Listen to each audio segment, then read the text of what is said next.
میرے پاکستانیوں آپ دیکھ سکتے ہیں کہ جیسے کہ بشرا بی بی نے بھی بار بار بتایا جی کہ جناب میں تو ڈی چوک میں کھڑی تھی لیکن مجھے ورکر چھوڑ کر چلے گئے. ورکروں نے بھی بہت زیادہ سوالات کیے.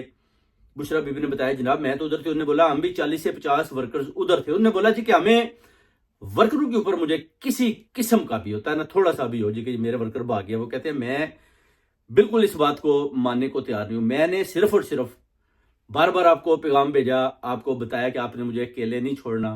وہ کہتے ہیں کہ بشرا بی بی کو آپ نے 3 دفعہ اکیلے چھوڑا. یہ ہے بھی حقیقت بالکل, کیونکہ 3 دفعہ بشرا بی بی کو اکیلا چھوڑا گیا اور بار بار بشرا بی بی نے یہی پیغام دیا کہ مجھے اکیلا نہیں چھوڑنا. اب ڈی چوک میں وہ کہتی ہے کہ مجھے اکیلا چھوڑ دیا گیا کیونکہ ادھر سے وہ لوگوں کے اوپر فائرنگ کر رہے تھے, مار کٹائی کر رہے تھے. اور پھر بشرا بی بی نے یہ بھی بتایا کہ میری گاڑی کے اوپر بھی فائرنگ کی گئی.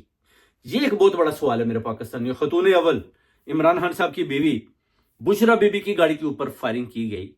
تو یہ آپ سمجھتے ہیں کہ ایک